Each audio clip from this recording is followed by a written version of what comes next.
Welcome into the Bad Fan Podcast. I am your host, Cole Carter, and we are so glad to have you tuned in with us today on Friday, April 22nd, 2022. Happy Earth Day to you, and thank you for listening along on Spotify today. And if you're viewing this on YouTube, then I hope you leave a like for today's episode. If you're new around here, then we would be honored for you to subscribe today. Becoming a Bad Fan is easy and is made better by clicking the bell below this video to get notifications for all new videos that we post. That way, you are always connected with all things Bad Fan. I cannot do this thing alone, so I'm joined by my partners in crime, Brandon Pasnick and Stephen Curl. Gentlemen, welcome in. It's good to see you. How's the week been? Great. I'm tired. Work's been long days, but I'm happy. Stephen? Love it. Yeah, it's been a busy week. I grilled for the very first time in my life yesterday. What? I know. I ended up grilling a bunch of burgers and hot dogs for it was college students that I work at church. But yeah, so I never worked a grill before. Confidently lit it, all the things, the propane, the burgers were good, the hot dogs were good. Oh my gosh. Wow. So I'm officially a man. So it's a pretty big update. So yeah. That's amazing. You're making me proud over here, my guy. That's Yeah, awesome. you know. Glad to hear it went well. What about you, Cole? Thank you very much. Rough starts to the week. We made it through. Been a decently busy week. Just been kind of planning some different stuff. Trying to work on some transactional things that'll help with the channel. Excited for that over the weekend. And going to the Braves game tomorrow night. I guess tonight, Friday night. So that'll be fun. Hoping the Braves can finally get a series win. We'll talk about them in a little bit. But together, you guys as listeners and us as Bad Fans, we're going to take a journey through the world of sports, giving you an informative rundown on the headlines that you need to know and discussing our views that may go against the grain of normal fans. But we begin today's Bad Fan journey with headlines since the last time we talked. And in the NBA, Joel Embiid had a game winner shot that was a magnificent fadeaway for the big man. He did finish the night with 33 points, 13 rebounds. The 76ers take a 3-0 lead against the Toronto Raptors.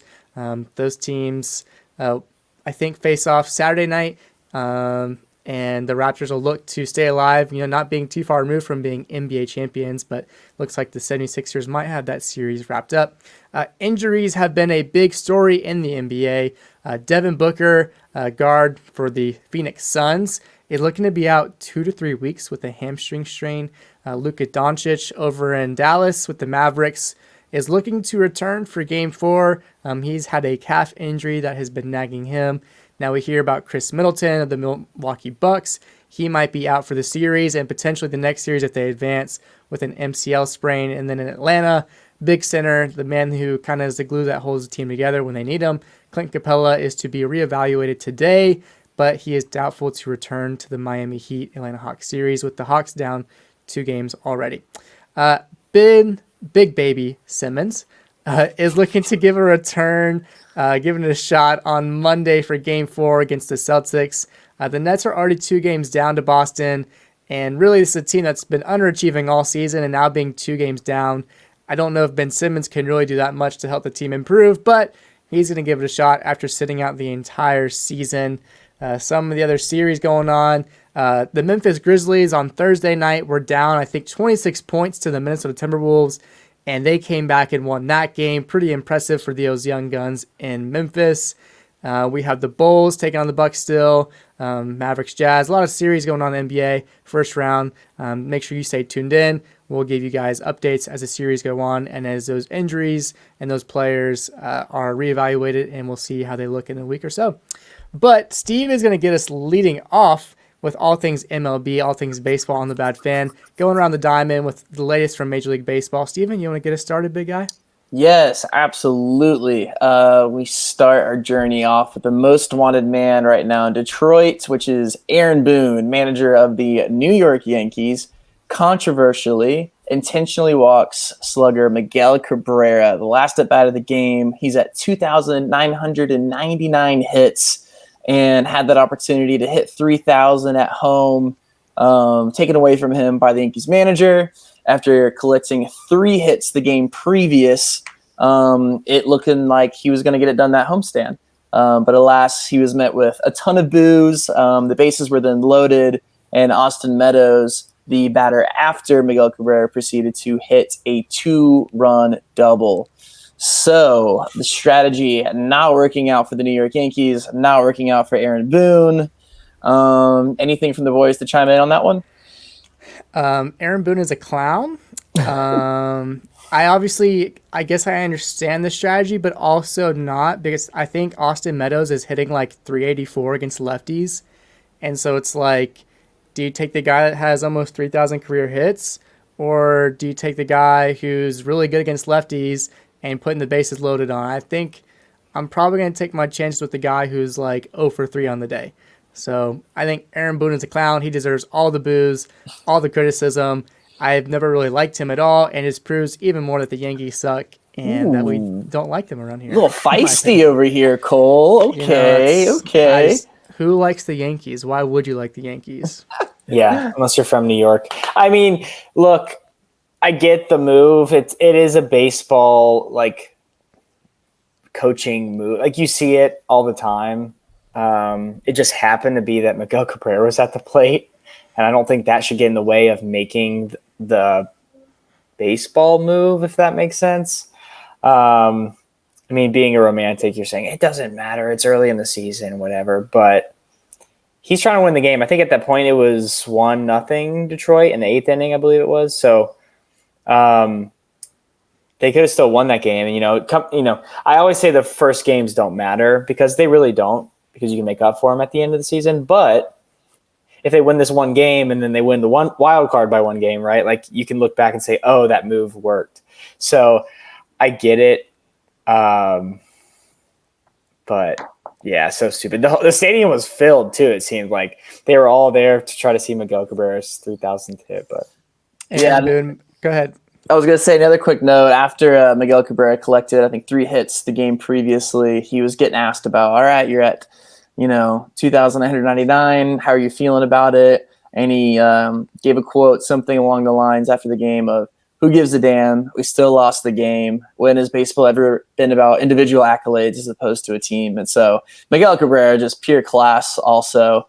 Even as the Detroit fans were booing in this one, he was coming off the field after the inning had finally ended, telling the fans to literally calm down, motioning to take it easy. So, well, Aaron Boone, the opposite of class, after the game, talked about how in 2003, Miguel Cabrera stole a World Series from him. So he said Miguel can sleep another night on 2,999. Number 1 on Cole's hate list, Aaron Boone. And Brandon, it's Inter Miami. No. I love it. Oh my gosh. Well, moving on from those Yanks up there in New York, the Braves took on the Dodgers the past couple of days, and if that means anything to you, you kind of realize that something happened between those two teams this offseason. They kind of had a Freaky Friday moment where Freddie Freeman went to Los Angeles and Kenley Jansen went to LA, and it was crazy just to see them in different uniforms in LA. But Freddie Freeman, his first at bat as an LA Dodger against the Atlanta Braves, homers against the Braves. And even, I think that same game, the game after, Kenley Jansen got this save in Los Angeles. So it's really weird seeing those two out of place. I don't know if you guys had the chance to watch, but it certainly made me feel weird. Also, seeing Freddie give some interviews kind of made me a little bit emotional, seeing him cry, talking about missing Atlanta and his time here. But hey, you know what? Freddie's replacement, Matt Olson, is having the best start for a Brave since a guy who I think broke the home run record, 755 home runs. Henry? Clean. Henry, the Hammer and Hank Aaron. That's him. He right now, Matt Olson is slashing 400. He has an OPS of 1.156, has a couple of dingers, and is currently tied for the most hits in MLB and leads the National League with the most hits. So I think Braves fans should be feeling pretty good right now about that trade-off. Obviously, still weird seeing Freddie in LA and having moments together with his old teammates and all that, but the Braves should feel pretty good about Matt Olson in Atlanta. In the NL East, staying there though, the New York Mets are the first team to 10 wins. I'm going to ask you guys, are the Mets legit or are they pretending right now early in the season? I'll say very quickly, they're as legit as they can be. Just wait till one or two of the pitchers gets hurt because it's going to happen. I am booking my ticket on the train of the Mets. They are legit. I think the thing that kind of finalized it for me was Carlos Carrasco going out in the mound, shoving 6 innings, 7 Ks, no earned runs. And this is a guy that's not named Jacob deGrom, Max Scherzer, or new pitcher Corey Bassett. But no, I'm believing the hype. I even think with Francisco Lindor, you have a guy in-house, recent signing, but you went off this offseason, got so many different bats, and you have a potential MVP that underperformed last year. So there's so much talent on this roster. And the pitching depth is wild. And ideally, you hope you don't get any injuries. Max Scherzer's kind of been a tank, knock on wood, his past few years of his career, and he's starting off the season, I think 3-0, 4-0. So yeah, I'm buying the hype. I think they're going to take some momentum with the Phillies underperforming, the Nationals underperforming, the Braves underperforming right now. So I'm believing it. Something's happening up in Queens this year, and it's going to be really fun to see. Put it down. Mark it down, people. Steve, what's going on in LA? LA. Let me tell you about a guy, Shohei Ohtani, recently going out against the Houston Astros, who I think have the ugliest, newest uniform in the MLB. It's bad. It says Space City. It's awful. Deservingly so. It should be Trash City, but that's okay. Oof. But yeah, Shohei Ohtani goes Bang 6 innings that. pitched. I know. Goes 6 innings pitched with his last outing. 5+ of those innings being perfection. He ended the outing with 12 Ks, 1 walk. He also went 2 for 4 with a double off the left field wall, which I thought was going out. 2 RBIs. He got walked, runs scored. Just doing it all. The perfect game was broken up in the 6th inning by a soft single by Jason Castro. But before then, in the top half of the 6th inning, Nico Goodrum from the Houston Astros tried to lay down a bunt and ended up going foul, and it was met with boos by his own home crowd in Houston, booing him back into the batter's box for trying to ruin a perfect game with a bunt. So early on this season, a lot of this old school, new school kind of debates happening in these random games. But Shohei Ohtani is the main storyline here. I mean, 12 strikeouts, going 2 for 4. He even laid down a bunt and beat out a ball to first base. He's hitting home runs. He can do it all. And which begs the question, after winning the MVP, it's a bit premature. All the stats and the numbers might not be there yet. But I'm going to go out and say best baseball athlete ever. Curious about you guys. Is he already one of the best players ever?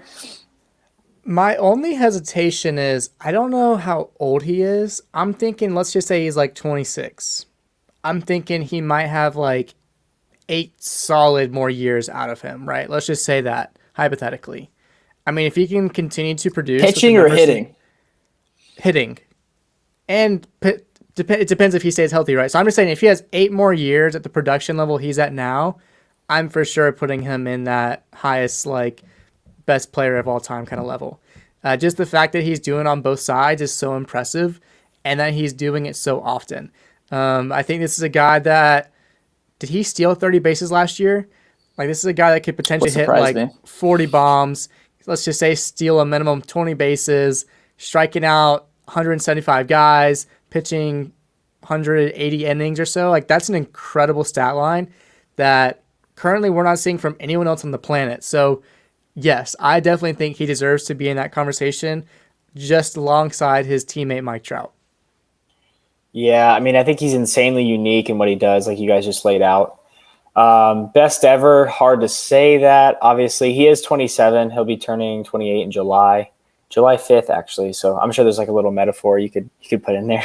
But we're being right after Independence Day. But yeah, I mean, it's it's crazy to watch a dude do it. I think Babe Ruth pitched right and hit really well, obviously. The game is different. I do respect the history of the game, but the game is definitely different nowadays. Athletes are a lot different, and let's be real, a lot better than they were in the past.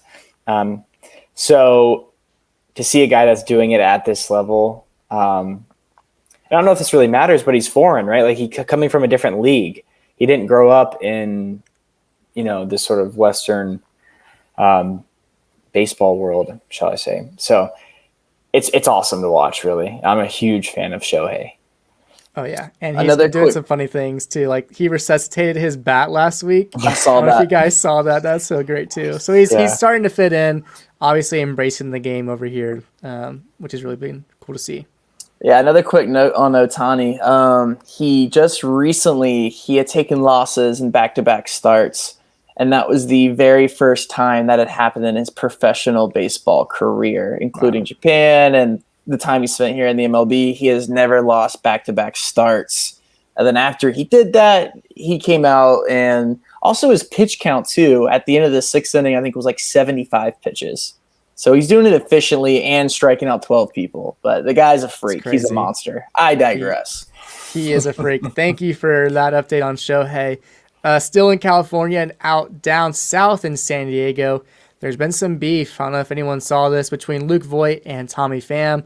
After a slide at home plate with Tyler Stevenson, I don't think it was a dirty play. I think Luke Voit just kind of sucks at base running. He's sort of just a big tank, and he kind of made like a concerted effort to slide to the left side of the plate. But Stevenson's body positioning was just really vulnerable at that point, and really not much I think that either of them could have done.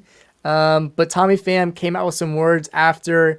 Is this thing going to turn into a fight club, Steve? That's what Tommy Pham would like, inviting Luke Voit to his gym to square up and throw hands, literally, after the game, using some colorful language in there as well. I don't think the slide was dirty. I think Luke Voit knew a little bit what he was doing. The ball reached Tyler Stevenson in that kind of awkward scenario with almost too much time, like waiting on this slide to happen. Luke Voit extended his hands a little bit up towards the chest and head area of Stevenson. I just think it's unfortunate. I think there's maybe some unathleticism in there with Luke Voit. But no, I think Tommy Pham was just fired up that series after getting booed by his former fans. He went yard twice, and they're knocking down his boy. Also, the Reds, since the series with Atlanta, have lost 9 games. We've gone 0-9. So I'm sure there's some frustrations there as well, but it'll all blow over. And we can't even forget the comments made by the team's owners and players and fans all around Cincinnati. So, yeah, not quite the fiery start they would have hoped coming from the Reds. But, Brandon, you have any thoughts on the slide? Did you see it? I did see it. Yeah, it just looked like unathleticism, really. It's like he decided too late to slide, and obviously, like, when you're going down, your arms are going to come up. Just that's how it goes. But yeah, because he slid late, he was already like in the body of him, so it looks like he was coming down on him to hit him. It's bad all around. I think it's a little bit too much drama for what it really was. Yeah, but who is Tommy Pham with his 5'3" ass? Who's he going to take on? Stop talking and get on the soccer field or something. He was feeling a little high. He went yard back-to-back games in the first inning, so I think he was kind of riding a little high off of that, maybe. Golly. Yeah. He couldn't beat a high school wrestler. Tell him to be quiet. Hey, careful. He might be listening. I'll invite him to Columbus. He has a very specific set of skills, and he will find you. Yes. I don't care, Tommy Pham. Oh, my gosh. But be quiet. Take notes. All right. Well, moving on to the Premier League. I love where this episode is going so far. On to the Premier League. We're on it today. We're on a different level. Cole brought the spice from the beginning. So it's good to have all 3 guys back. Good to be back today. But Eric Ten Hag was hired officially by Manchester United, the Ajax manager who has won 2 Dutch Cups, won the Dutch League twice, one Dutch Super Cup, and one unforgettable Champions League run. Has signed the papers and will be on his way to Manchester United at the end of the season. And through the summer, he'll have a chance to turn this ship around. But what can he bring to United, and should expectations be tempered for them as he arrives in Man U? I mean, they're so bad. They're so bad right now. It's hard to even say like anybody coming in would be good. Like, I don't know, Steve. I'll let you go while I think, because I don't even know how any manager would help them. I view this situation as a little history lesson here. There's the Black Plague is going on, and Ten Hag has just been asked to be the mayor of the city that it outbroke from, ground zero. There's nothing he could do. There's so much poison in that club. I wouldn't touch it with a 10-foot pole if I was Ten Hag. A guy that hasn't really, I mean, Ajax is a good starting point for him. He was, I think, an assistant coach within the Bayern system. Bayern 2, yeah. But this was really his first big job at Ajax, and I wouldn't necessarily be jonesing to go to that Manchester United product with so many questions. They're not a good team. Their payroll's too high, and in the past, you've seen them recruiting players like Donny van de Beek. Ole Gunnar never wanted Donny van de Beek, and it was obvious. And it doesn't seem like the recent managers have been consulted on the recruiting process. So there's still clout and reverence for Manchester United being the club that it is. However, this is a team that will most likely be seeing play in Europa Conference League next year. So really, you look at Ten Hag, and he's giving up Champions League football to go to this Manchester United project that hasn't looked convincing at any point this year. Which is the better job right now to take, Burnley or Manchester United? For Ten Hag or for anybody? Man U for Ten Hag. I mean, I think he's a great manager. But yeah, I also wanted to bring up that I think Man U is changing a lot of their office, like a lot of their staff. People are leaving. They're hiring people that actually know soccer or football, whatever. Like, that's a big deal. I don't know if they hired a recruiting guy or like a scout, but they need a top tier scout because people that they brought in have just been bad. Van de Beek is one of them. Like, maybe, he could revive him being he's from Ajax, but I'm curious to see as well what Ragnick's role will be, because we've had this ambiguous. Ragnick will go up to the office and do this job that is either that they're going to create for him, that there's already there. What kind of influence will he have? So it's interesting to see how much influence Ragnick will even have after the fact. But it's a good point. Yeah. On that, yeah, I think that's a really good point. Because I think he might have that old school mentality and bring that bolsterness, if that's even a word, to Man U. Like how people have talked about them from back in the day. So I wouldn't take the job. No way, Jose. Definitely not from Ajax, no. I would not trust anything the Man U owners have to say about what freedoms you'll have in the transfer market, any of that. But Erik Ten Hag, Ajax being such a what am I trying to say? They produce talent, right? Young talent, especially. Man U has a pretty good academy, as we know. They've pumped out a lot of guys, so maybe there's something there as well. Might see a couple new players next year. Anthony Elanga has been really good this year. So I don't know. It's going to be really interesting. If I were him, I would have waited another year, another half season or something, just to let an interim guy come in, make whatever transfers out. I think the transfers going out is the interesting part, right? Because there's going to have to be a lot of those guys moved just to make room for any quality players to come in. So it's interesting. And one quick question. I'm curious, just a yes or a no from both of you guys. Paul Pogba, is he a part of Manchester United next year? Yes or no? Nope. No. Nope. Man, I'm going to say yes just because I still love seeing Pogba when he's at his best. Hopefully he stays for me. I like seeing him at his best too. I think he's really good, but I think he's off to France or Italy. yeah. I think he's bye-bye. I don't think he'll play in the Premier League anymore. But hey, anything can happen. Manchester United did play, though. We'll get to the nice part first. In the 7th minute, there was an ovation for Cristiano Ronaldo and his partner, Georgina. There were people even chanting his name, along with singing "You Will Never Walk Alone." So a cool top-class moment from the fans at Anfield to commemorate and kind of honor the fact that those two had lost their baby son. So a cool tribute for them, but ultimately at the end of the day, there was a game to play, and Liverpool slaughtered Manchester United. I mean, it was 4-0, absolutely diced them up. Luis Diaz scored early with a tap-in, courtesy of an assist from Mo Salah, who, in addition to the assist, had a brace on the day. Salah's first goal came from an amazing pass from Sadio Mane, whose vision to link up with Salah in that moment was just second to none. But Mane didn't even just pass well, but also finished with a great goal of his own. I think it was a first-timer. Really poor performance from Man U. I think this is sort of what we come to expect from them recently, hasn't it?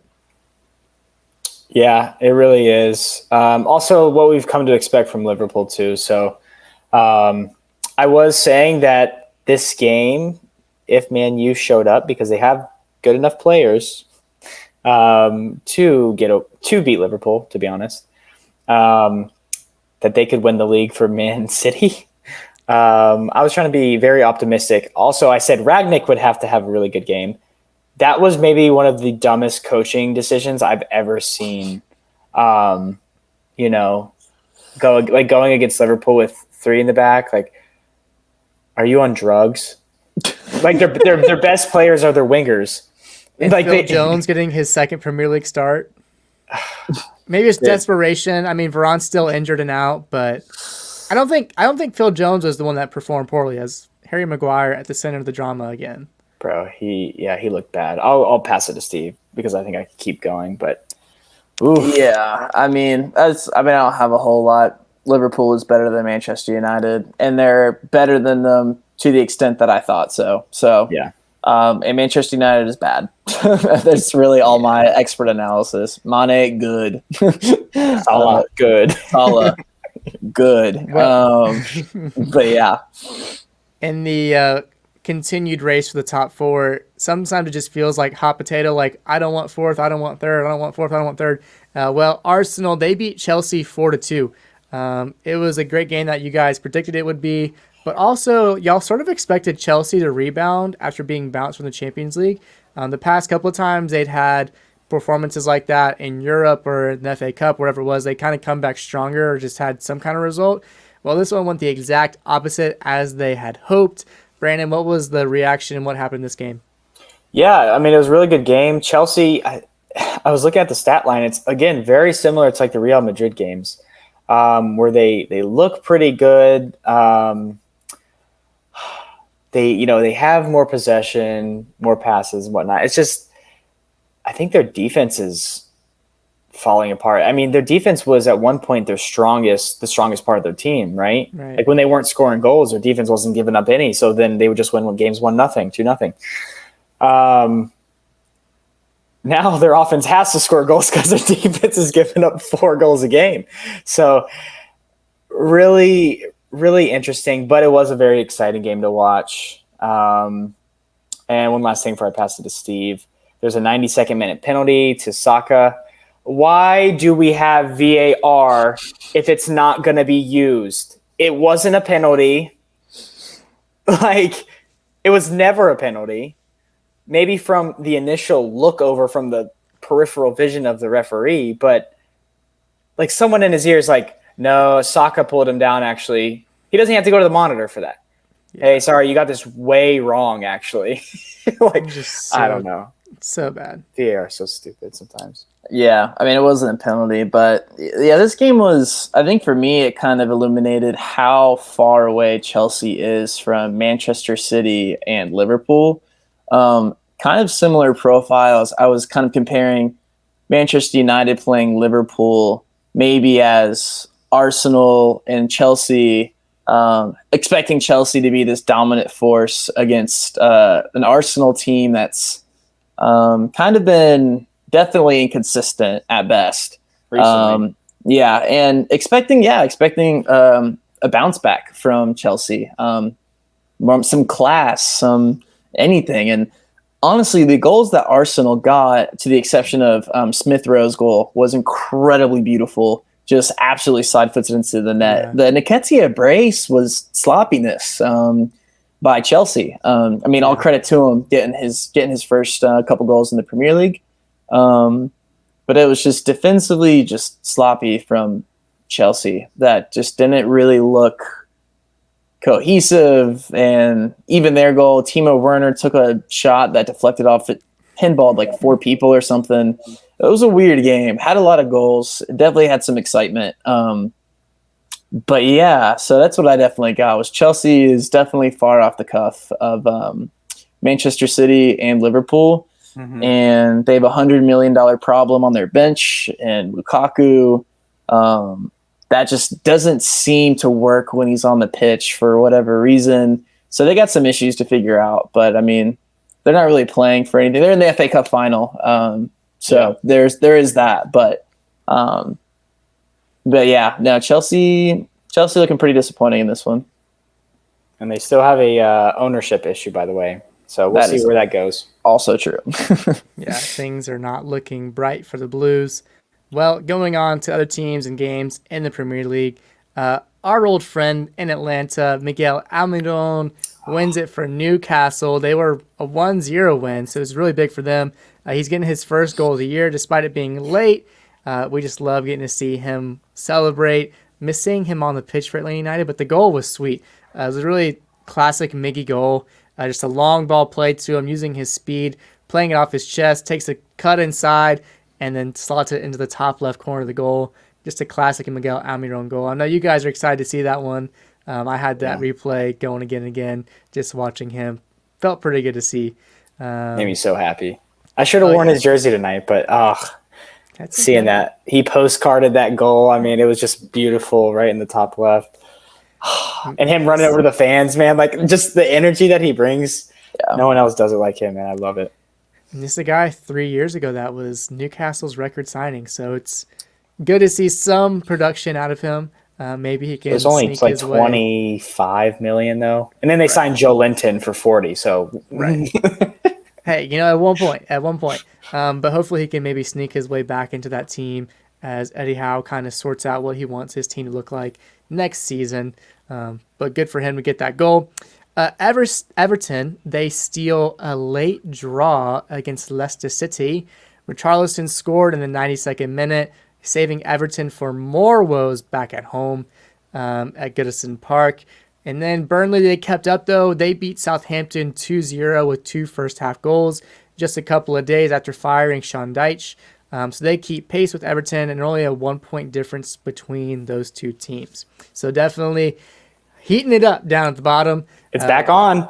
It's back on. It is back on. So we'll see how it'll go down. We've been talking about how Everton should be the team to outclass them, especially with Burnley having no manager. I guess anything can happen. That door is open for Burnley to step up and take what is theirs if they want. But Man City, they're the ones that are back on top. They've reclaimed the top spot on the table. Who wants to take that one? What they see, what they think? You got that, Brandon. I ended up watching the game. I didn't watch it either. No. Okay, well, it was some second half excellence from City. You had Mahrez, Foden, and Bernardo with the goals. So I guess this is a better question for you guys to pose. Who's going to be the one to stumble between now and the end of the season? If one is to stumble, it's going to be Manchester City or Liverpool. Ooh, that's a really good question. I don't know the rest of the games. They don't play each other again.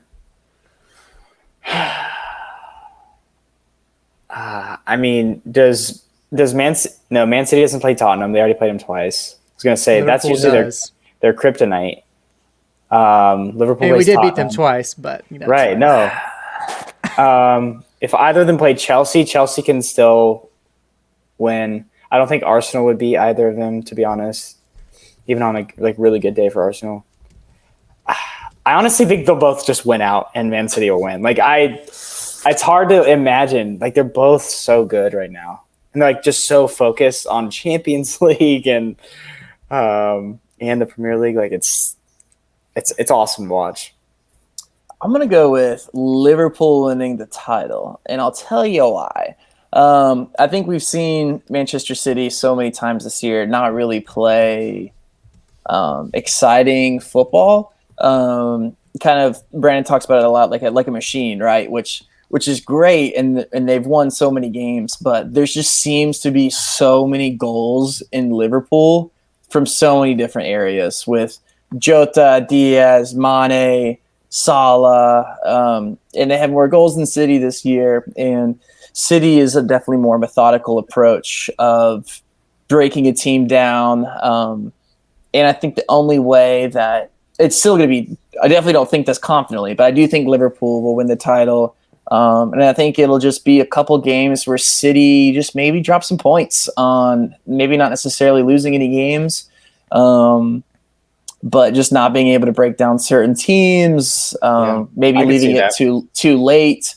To whereas Liverpool, I think they just look a more threatening side going forward. So I think that might be the case. We'll see. And I think, regardless, I think Pep, I mean, his eyes are on the Champions League.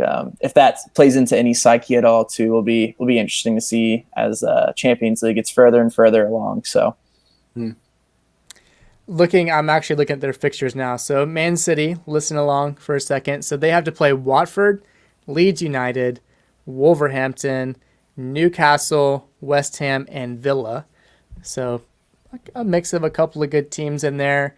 But Liverpool, though, they have to play Everton this Sunday. They also play Newcastle. They still have to play Tottenham. They also play Villa. They play Southampton, and they also play Wolves. So really, I mean, looking at it, pretty even. It could be pretty even. I think Liverpool have a slightly harder schedule. I think just because they still have to play Tottenham and Newcastle. I mean, I guess they both play Newcastle, but Tottenham, I guess, might be that nagging point for Liverpool, just because I think we've played some of the bigger teams decently well this season, and maybe we can be the ones to play spoiler for them, as we're still trying to fight for the top four ourselves. So I think that's a game that might see Liverpool drop points and let Man City step into first with that sole outright position. A couple of more things from the Premier League. A team that's not currently in the Premier League but coming up from the Championship is Fulham. They have secured promotion, led by Mitrovic. Brandon, how many goals has the man scored this year? I believe it's 40 league goals this year. Incredible. So we'll see if he can manage to sustain that in the Premier League next season. I saw rumors of him bringing in a fellow national, I think he's Serbian maybe, bringing in Savic from Italy. He might be a good pairing to have in the midfield with Mitrovic up top. But we'll see what Fulham could do next season if they can stay up for maybe more than 1 year. We'll have to see next time around. But they'll be coming up to the Premier League, the first team to secure promotion to do so.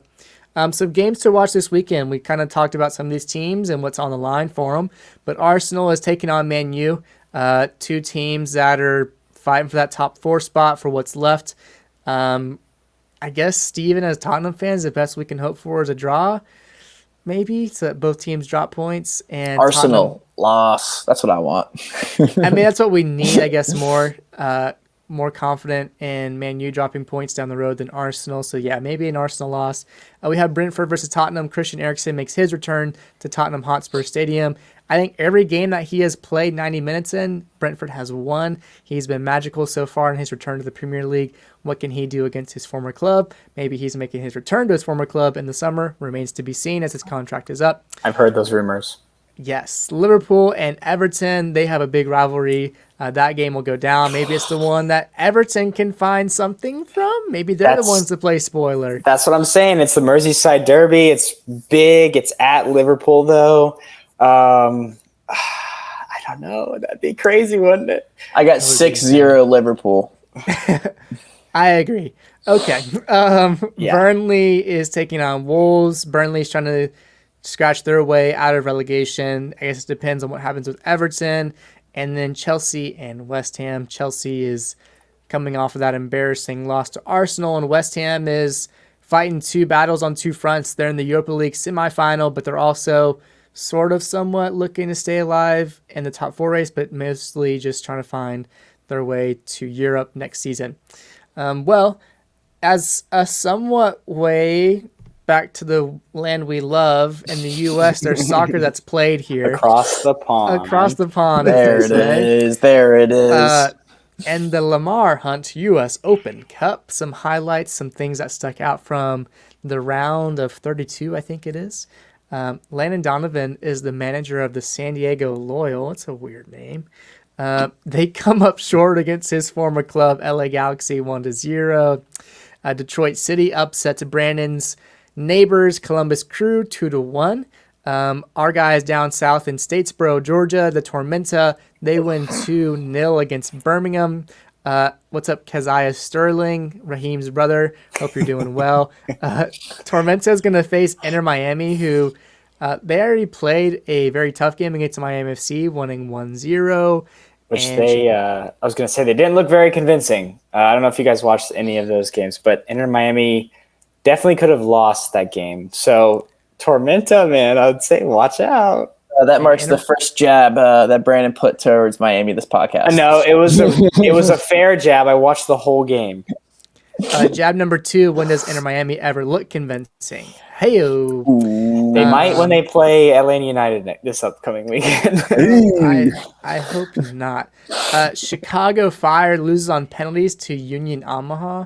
Omaha? Wow. I didn't even know that team existed. Omaha. They're cool. They have a cool logo. I think Omaha. they're the one with the owls, and they're like neon green and like gray.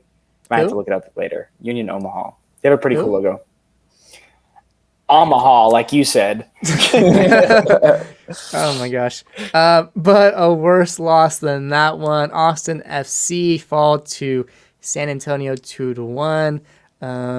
Austin FC, though, I think they have one of the best records in MLS, so their fans thing. What do you guys? Are they actually good this year? Their fans banter on Twitter is so funny. They think like they're the best thing since sliced bread or the wheel or whatever. Maybe this brings them back to reality. I don't know if they played a first team or second team, and I could really care less. They are good, though. They are a good soccer team. Good team. I'll take y'all's word for it. We had them hyped up about a month ago. One of our first episodes, we talked about the hype being real in Austin. So they had a fiery start. Can they make it to the whole season? We'll see. The summer is long and hot in Austin. Keep in mind. San Jose, after firing their head coach, they bounce back and win 5-0 in their game. Greenville loses in extra time to Charlotte, who advances. Both Orlando City and Phoenix Rising win 2-1. And our guys up in Kennesaw this time, not at Mercedes-Benz Stadium, they beat the Chattahooligans 6-0, notably with a left-footed banger by our guy Dom Dwyer, looking to, again, stake his claim for what is currently an empty spot up top left by Joseph Martinez. Maybe Dom can find some form and salvage Joseph's absence. Well, some transfer rumors from around the MLS. Brandon, what's going on in the MLS? I guess Vela's going to re-sign with LAFC. Is that right? Citing Fox Sports here, that the deal is as good as done. Wow. That'd be a really great re-signing, I think, for LAFC. They do not want to lose that guy. So huge if true. But it's going to be – the contract's going to be about through the 2023 season is what Doug McIntyre suggests or estimates. So, yeah, that's really good for LAFC. And it sort of feels like at this point, like where would he go if not in LA? I mean, I don't think he's going to want to find himself back in Mexico. I don't know if Europe is really the fit anymore. So I mean, LA fans have got to love him.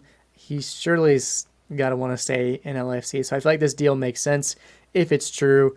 But at this point, it seems like we're getting pretty good reporting on it. So 2023, Carlos Vela sticking around for the Angel City. But Atlanta has reportedly shown interest in forward Matthew Hoppe. I think he gets a special designation, though, since he's under 22, so he wouldn't get that designated player status. But one of our old friends, he might be coming back to Atlanta United, won't he? Yeah, Steve, do you want to go over this one? Yeah, sure. Yeah. Go Rocco Rios. Poor Brad Guzan posting a picture of himself in the hospital, looking like he was a little bit high on meds after his successful surgery on his Achilles. Yeah, we need some goalkeepers, right? So Atlanta United is going to be loaning back in Rocco Rios. His Instagram account has shown him traveling. It is a thing that is happening, coming on loan from Lanús FC and the Argentinian professional soccer league down there. Who knows? Maybe he can break in. I don't know if there's an option to buy. That would be interesting to note as well. But Atlanta United is, fair to say, desperate. Yeah, Cole, anything about our favorite left-footed soccer player? You know he's my favorite left-footed soccer player. The guy being Gareth Bale. His contract is up with Real Madrid, which has just been such a weird situation. I don't know. It's just, I don't know why Madristas can't treat him with respect. Anyways, there's some rumors of him coming to DC United. These could be some baseless rumors. Allegedly, there had been interest between the two parties previously, but DC just fired their manager this week. So some instability going on in DC. If I'm Gareth Bale, I don't know why I would want to go to DC. It's a player coach role. That's what it is. Wayne Rooney 2.0, yay. No, I don't see why this would happen. If Gareth Bale's going to come play in MLS, just send him to LA or something like that. I don't know. I don't see him wanting to go to DC at this point. But goalkeeper Selena, what's his first name? Selena? I don't Gabriel know his first name. Selena. Gabriel Selena has been called up to the Polish national team for their Nations League game against Belgium, Netherlands, and Wales. Does this mean anything? Yes, it is panic button mode. Yeah, so basically how it works, he's a 17-year-old goalkeeper, American, also Polish, a little bit of dual citizenship there, and has not declared which national team that he is playing for. I don't think it's that big of a deal because he's not going to be declaring after this even, but it's a message to Greg Berhalter, I think. So, which is a big deal. Greg Berhalter is reported to reach out to Selena and his family this week, I saw on MLS.com, just to make sure those ties are maintained. I saw another little article that that the national team of being the United States men's national team means a lot to Selena. But we've seen this before, usually with the Mexico international team. First player that comes to my head is Jonathan Gonzalez, midfielder for Monterrey. These players that just want to be on the international stage, and it's not like these players despise these other countries that they are tied to. So it's a professional move as well. So interesting to see how this will impact the U.S. men's national team in the pretty distant future after this World Cup cycle. Right. Yeah, no, that's you really covered it all. I think like he's not going to play now. Would he make the World Cup roster? I think you take three keepers. There's probably three better keepers than him at the moment, especially more experience. So yeah, I don't think this is a right now panic button, but it is definitely a message, maybe to force Greg's hand a little bit to see, does he get a final roster spot over Horvath, or who knows? We still have time before then, right? But maybe he starts getting some caps on the men's team this summer.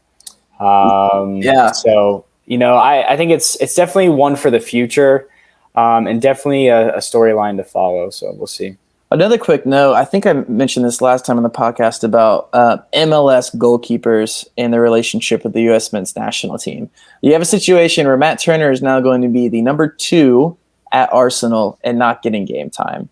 And a situation where Zach Steffen, I'm not going to make a big deal about his mistake in his recent game, but also a number 2 at Manchester City, just not getting game time. Ethan Horvath is the other one that you're looking at, maybe at Nottingham Forest. But at that point, if Gabriel Salina has gone out this entire summer, he already has 5 clean sheets. He says he wants 17, and the World Cup is in the fall, winter, November this year. It's going to be hard to leave him off the sheet if he's up in 15 clean sheets and potentially the most in-form, game-ready U.S. goalkeeper to at least have a spot in Qatar. So I wouldn't put it past Greg Berhalter, but I also wouldn't past him to not make a decision. That makes sense too. But yeah, and I want to correct myself from last week. I think I said Horvath was at Middlesbrough. I misspoke. It is Nottingham Forest, and they are in a playoff spot right now. So, Ooh. yes, they're a good team, and I think they do belong in the Premier League. So we'll see. Well, ladies and gentlemen, you have made it to the main event, the thing that we love to close out our episodes on. I'm talking about the MLS Fast Five. Gentlemen, this is our time where we get to predict the games, scores, what we think will go down, and we're really, really good at this, if you guys keep track. Pretty not good. really. I don't think we're not really quite profits yet, not making any money off of these bets. Well, anyways, we're going to get started. Our first match is DC. They are taking on the New England Revolution. Steven, who do you have in this one? Who you got? all right, so disclaimer, I'm not going to be silly this time saying Josie scoring 6 goals, okay? Let's just I'm going to come back down to reality, and I'm going to say New England wins only 3-0 with a Josie Altidore hat trick against DC United. I think last time you said Josie Altidore hat trick, actually. No. I believe in the new manager bounce, even though I think Tifo football said it's not a real thing. But What do they DC, know? yeah, what do those guys know? DC United will win this game. It'll be a tough game. I think it'll be 2-1. 2-0 New England Revolution. DC, I think, lost 4 straight. Obviously, that's why they fired their manager. I think New England. They're at the bottom of the East right now. I think New England finds a way 2-0 against United. LA Galaxy is a great matchup out in the West. LA Galaxy is taking on Nashville. Both really, really solid teams. LA Galaxy is being led by the man who's on fire, Chicharito, going against Nashville. Start with Brandon this time. Oh man, you never know with Nashville. Like they have been letting up some goals this year, though, so that sort of worries me. I will go for a 2-2 draw. Ooh, 2-2 draw. I'm going to go, even though Chicharito just signed his first professional video gaming contract with Complexity Gaming, if that means nothing to you, don't worry about it. I think he moves. We'll cover it next week. I think he pushes through the Fame and Galaxy win 2-1. A Chicharito goal is a must. Mm-hmm. I think Douglas Costa scores his first. Is it his first Galaxy? I think he scored a goal. One already, yeah. It's like a deflection, though. I think he scored his first real goal. And I think Chicharito gets a penalty late. They win 2-1 against Nashville. The third one in our lineup, Orlando, is taking on New York Red Bulls. That's a Joseph Martinez quote. They're taking on Red Bull. This one's going to be a 1-1 draw for me.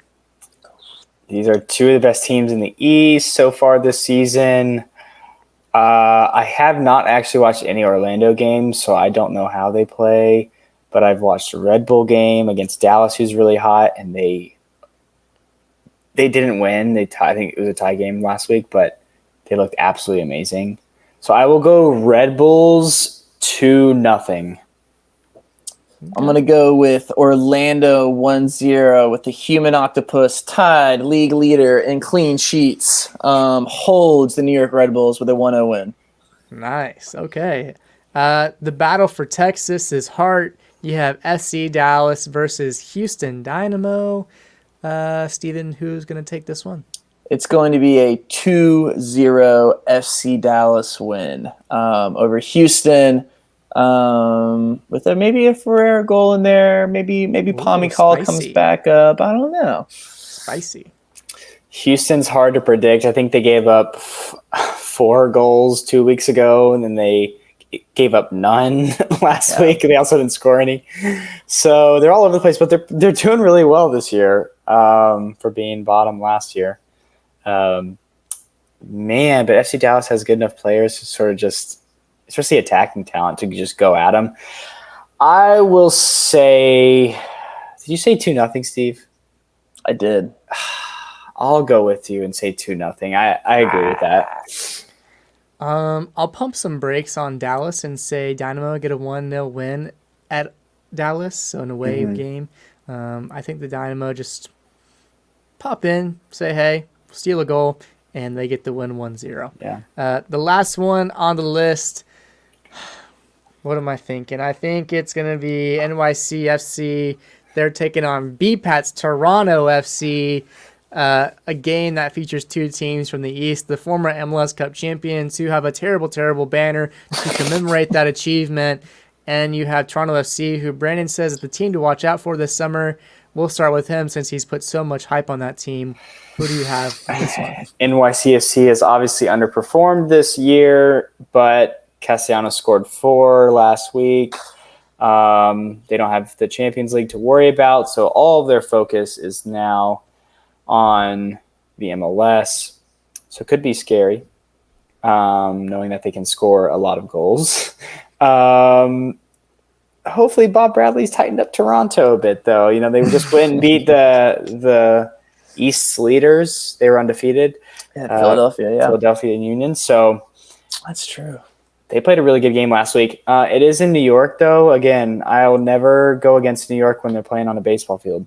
So I will say a 2-2 draw again. Ooh. I like that. That's a good take. Oh, thanks, man, I was thinking 3-1 NYCFC. Yeah, and I'm going to stick with 3-1 NYCFC. But I like that. I like that prediction. I have no idea. Honestly, when I have no idea, I think it's just going to be a terrible game. So I'm going to say 0-0 draw. Okay, gross. That was bad. Well, everyone, that about wraps things up. Some closing things to keep an eye on. So coming up, you have the NFL draft is coming up this upcoming week. Lots of prospects on the board. Who's going to go where? Who will be number 1? Who are the Falcons going to take at number 8? Who will be the first quarterback taken off the board? So many questions and answers will be coming next week on April 28th. The NHL playoffs are coming May 2nd. And here we have a great thing coming for you. Our gaming episode number 2 is coming out next week. We'll bring in some friends and talk about the state of gaming, games that have been canceled, announced, everything in between, all the news in the gaming world. And finally, something that we said before is a little bit further out, but we are all set for our trip to Nashville. We're hoping to have some fun content planned for you guys. So make sure you are tuned in later in May for all the things that we'll be putting out, maybe even hosting a live episode. We'll see what we can come up with. I know we're quite excited for that. But that about wraps things up here today on The Bad Fam. Thank you for tuning in today. If you enjoyed today's time together, please give it a thumbs up if you can. It's free, and it only takes a second of your time. So subscribe if you're not already a Bad Fan. We're trying to get to 100 subs by the summer. So if you want to help us get there, please do so. Don't be afraid to share all of this with a friend. We would greatly appreciate it. And lastly, don't forget to get involved with the comments down below or interacting with our Instagram there and our brand new Twitter account as well. The link tree in the description below has everything you need. Follow the links and that'll take you where you want to go. But thanks again for joining us. All of us here at The Bad Fan, me, Steven, and Brandon. Hope you guys have a great weekend. Hope you have a great day. And we will see you guys in the next one. Until then, peace out.